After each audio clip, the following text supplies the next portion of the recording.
few months ago, I did a video warning about the dangers of a nuclear holocaust. That's what they used to call it back when we were kids, a nuclear holocaust.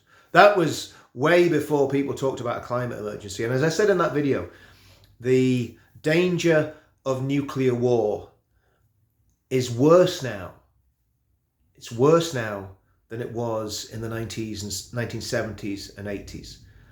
In the 1970s and 80s, there was a doctrine that both sides, the Russians, the Americans, the British, I think the French were nuclear armed then as well, they had a doctrine called mutually assured destruction. And what that doctrine taught was that if one person pressed the button, the other person would press the button, and basically both countries at least would be wiped out. Probably the whole world would be destroyed in what was at that time called a nuclear holocaust. Fast forward 30, 40 years, and we're living in a world where a deranged, nationalistic madman is threatening the world with a nuclear holocaust. Now, many patriotic people in the UK had admiration for Vladimir Putin. And to some extent, I can understand why. He was strong, he was patriotic, he seemed to love and care about his country. But of course, that was all a sham, a myth and a lie. Putin, as has been shown by his actions recently, is a violent, narcissistic, gangster, warlord of a president of Russia, who is completely deluded about his place in world history. He has not only damaged his own cause and his own country's cause, but he's also damaged the idea of patriotism, the idea of nationalism, because the globalists will use what Putin's done as a massive stick to beat anybody that cares about their country and their nation state. And those of you that are watching this video that still think Putin is basically a misunderstood individual who is just looking after his country, I think that the last few days have really put to rest that myth. But of course, Putin has been taking part in horrendous acts of violence against people in Russia and around Russia for many, many years. How many people remember the Beslan school massacre when jihadists went into a school and Putin stormed the school, which was absolutely the right thing to do, but there were horrendous casualties in the school and many innocent children, teachers were killed, as well as obviously the jihadists who should have been killed. If the British SAS had done that, I think it would have been a different outcome. Same with the American Special Forces. The other, I guess, a war crime that Putin infamously carried out was the leveling of Grozny. And at the time, Putin was fighting against jihadists, and we all know how ruthless and desperate jihadists are. They don't give up. They will fight literally to their last breath and their last drop of blood because they think they're going to paradise. Putin went into Chechnya and into Grozny, the capital of Chechnya, and completely obliterated the place. And of course, that was in response to what happened a few years earlier when Boris Yeltsin went in and a column of tanks drove into the center of Grozny and were completely wiped out by jihadists who were firing RPGs and all sorts of other ammunitions raining them down onto the top of these armored vehicles. And again, thousands of Russians were killed, similar to what seems to have happened in Ukraine.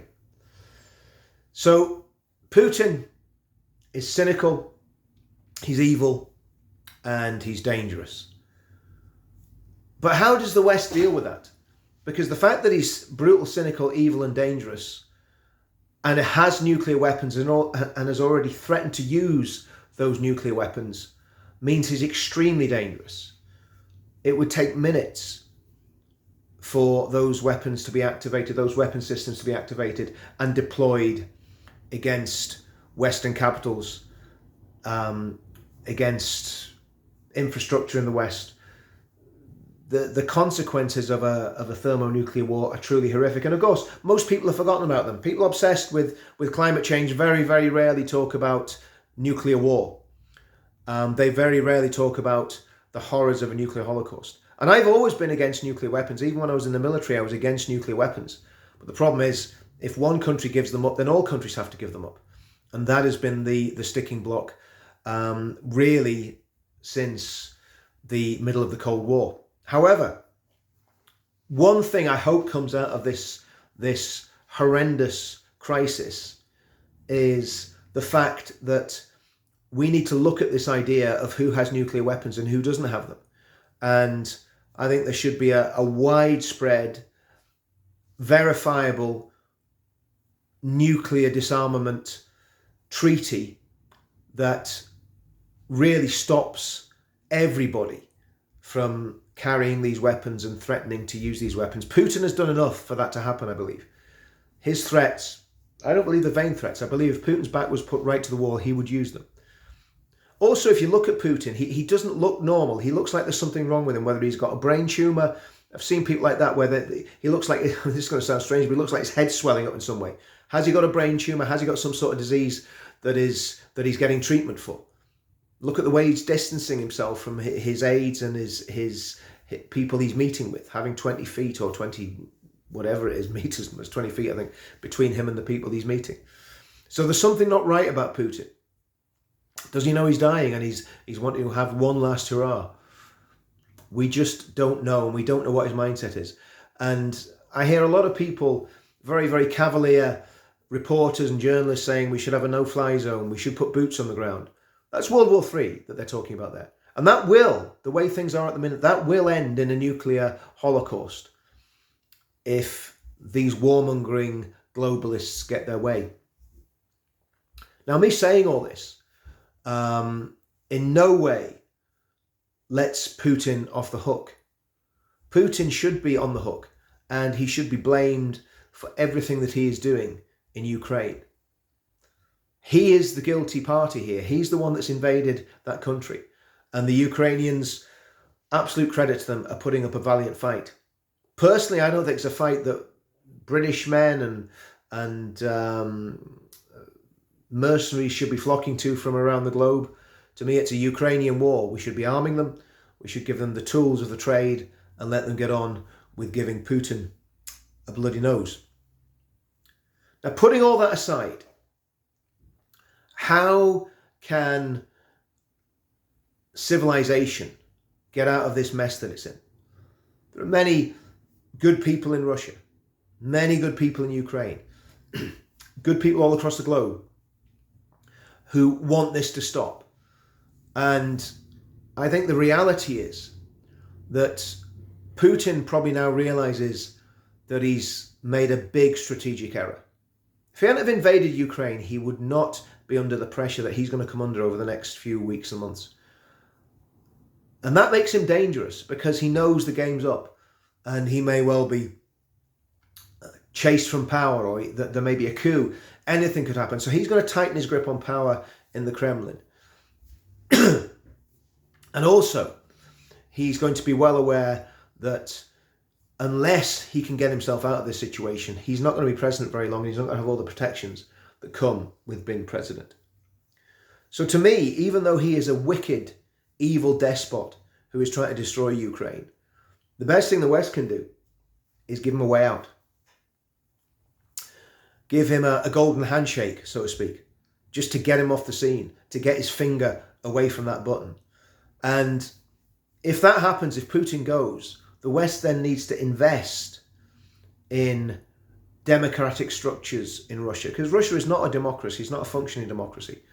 The West needs to invest in democratic structures, not in the way it did in Afghanistan by sending soldiers and airplane and helicopters, but by helping them form a proper democracy, by helping them live by the rule of law, not by gangsterism and cronyism. But the problem is, much of the West is completely corrupt as well.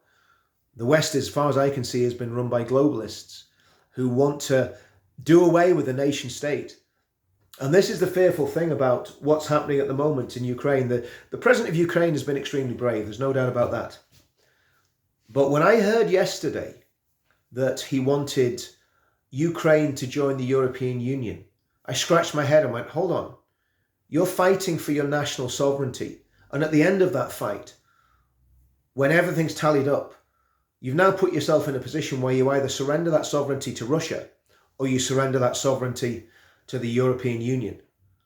Now, the European Union is not as violent as Russia. I'm not saying that for a minute, but it is equally undemocratic. The European Union is not a democratic organization. And the European Union is using this as an opportunity to gobble up another country and all its resources, and also to militarize itself. Already, the European Union, not the individual member states, but the European Union itself is sending weapons to Ukraine. Now, Britain's sending weapons to Ukraine, but it's our elected government that we elected into power to make these big decisions that's doing that. Whereas in the European Union, it's unelected commissioners, von der Leyen and her cronies, excuse me, who are sending the Ukrainians weapons.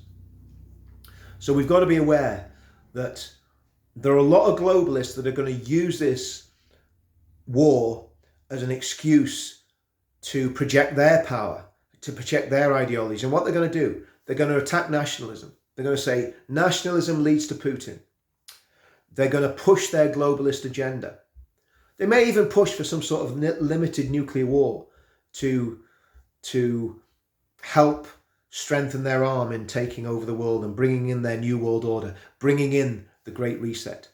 Fuel prices have gone through the roof. Now, in response to the fuel prices going through the roof, what should the British government do? Well, very simply, the government should start fracking. Get that gas from wherever it's trapped between those rocks and frack the hell out of it. Frack, frack, frack. They should be exploiting those oil fields north of Shetland. I think it's 850 million barrels of oil and also gas fields up there. So we could be energy self-sufficient. But of course, the environmental lobby would go weak at the knees if anybody even suggested that. And Carrie Antoinette, the enviro warrior princess of Downing Street, will no doubt have a lot to say to Boris if he even thinks of exploiting our own natural resources. But we're in this mess because we've relied on Russia and Qatar and Saudi Arabia. Incidentally, people forget that it was Qataris. It was Qatari extremists who got rich from selling gas to the West who financed ISIS. It was Saudis that financed jihadists and still finance jihadists in Pakistan, Afghanistan, Syria, Iraq. So there are no good guys here who are selling gas and oil, except Norway, except the United States of America. But again, under Biden, what happened as soon as Biden came into power? Scaled back the self-sufficiency in gas and oil that had been promoted so heavily under Donald Trump. Britain needs to get a grip, and we need to be energy self-sufficient. We need to make our own steel. We need a manufacturing base. We need to stop buying junk from China and make good quality stuff ourselves. Yes, it's more expensive. Yes, it means people have to get their hands dirty and start businesses, and men have to work in those businesses and toil long hours to get a fair day's pay for good quality products. But that's what made Britain great in the Industrial Revolution. That's what made Britain great in the years of empire. And also, Britain needs to arm herself for all eventualities. For all eventualities. And just a point, I mean, we're on, I don't know what day it is of this war. Is it day 5? I think, yeah, it started on Thursday last week. And people are quite rightly hailing the courage and the resistance and the resilience of the Ukrainian people fighting against an invader. If the Russians invaded my country, I'd take up arms against them. But Ukraine isn't my country. And I would counsel ex-soldiers and military men to think twice before they throw themselves into this war in Ukraine. Like I've said already, it's absolutely fine to arm the Ukrainian people to defend themselves, but do we really want ex-British soldiers going and dying while fighting with young Russian conscripts? I personally don't think so. That's just my opinion. And there was much made of the successes of the Ukrainians in the first few days of the war. Now, it's a long time since I did any armoured fighting vehicle recognition, AFV recognition. And however, looking at the smouldering wreckage of some of those tanks that were sitting by the roadside, I couldn't help but come to the conclusion that they were T-55s, T-72s. So these are 30, well, actually 50 and 60-year-old tanks. Basically, Putin drove his scrap metal into Ukraine just in case there was a serious counterattack by the Ukrainian military. And the sad reality is the tanks that will come in trundling after that will be T-90s, will be his new armoured fighting vehicles, which will be a lot more able to stand up to the weaponry that Britain, America, Germany, Holland, Belgium have provided. And don't get me wrong, some of that weaponry is excellent, but infantry against tanks, especially if those tank commanders are extremely ruthless, does not normally end well. However, in a built-up area, it can be effective. So what happens next in Ukraine? Personally, I hope there's a ceasefire. And to get Putin out of a hair, would the West say he can have Crimea and the other two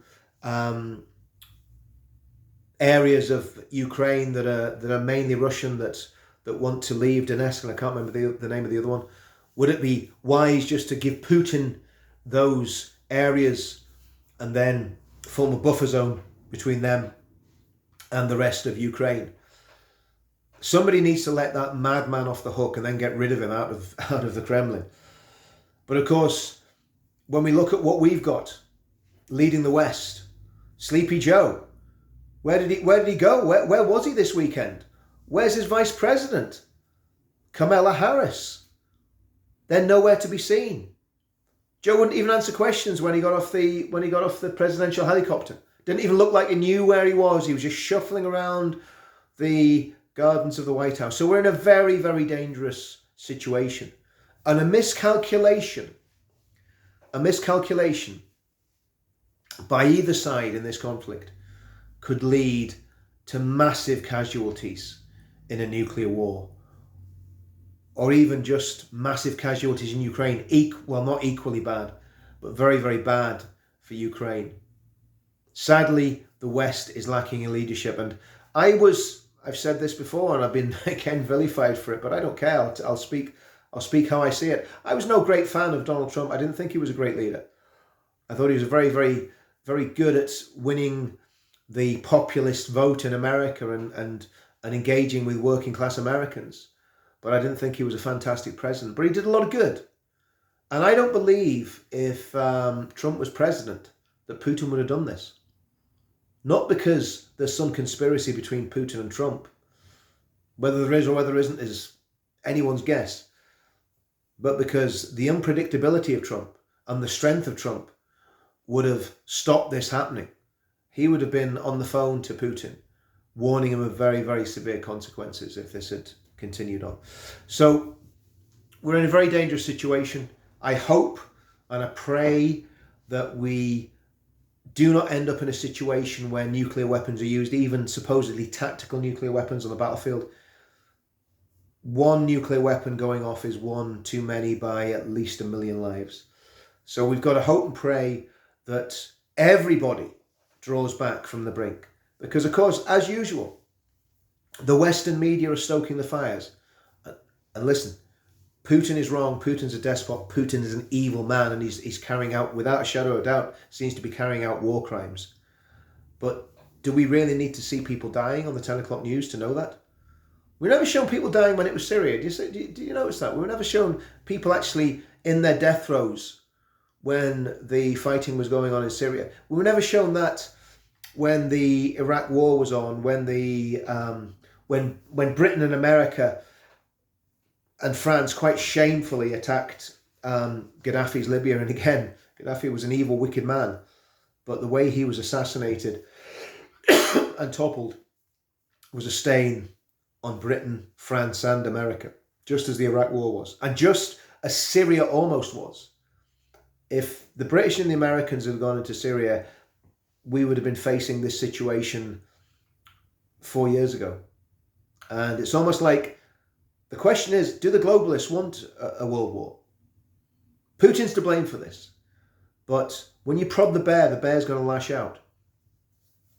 And there's no doubt whatsoever that the bear has been prodded and the bear's pride has been hurt. So, to me, we need to talk about de-escalation. We need to talk about ceasefires. We need to talk about peace. Because I don't believe that Ukraine is our fight. I 100% believe that we should arm the Ukrainians to fight for themselves. We should give them all of the best equipment that's easy to use.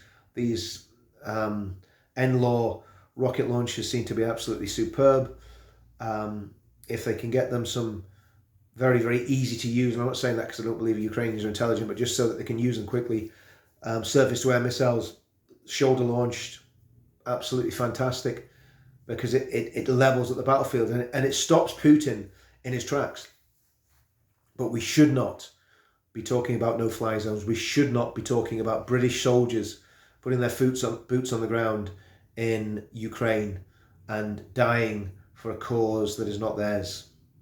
And finally, the European Union is completely hypocritical in its stance. Completely hypocritical in its stance, because the European Union has annexed a part of the United Kingdom. And Boris allowed it to happen. Boris signed off on it, like the EU lackey that he is. Theresa May was happy to leave the whole of the UK in the European Union. We voted for our sovereignty and our independence, just in the same way that the Ukrainian people were crying out for their sovereignty and independence. We cried out for our sovereignty and independence, and we got it, but we left Northern Ireland behind. And that needs to be rectified, because Northern Ireland is not part of the European Union. Northern Ireland is not part of the Irish Republic. Northern Ireland is part of the United Kingdom.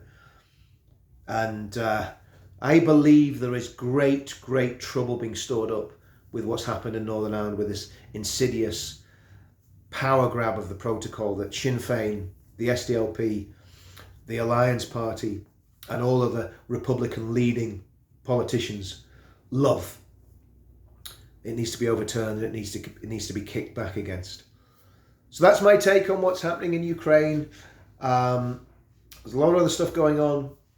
Some very, very interesting stuff on some of the projects I'm working on. But I am worried that if things go wrong in Ukraine, we could have some very, very serious problems. And if it comes to a nuclear war, well, Dr. Strangelove, here we come. We're all going to be ducking for cover. I'll see you all soon. Goodbye.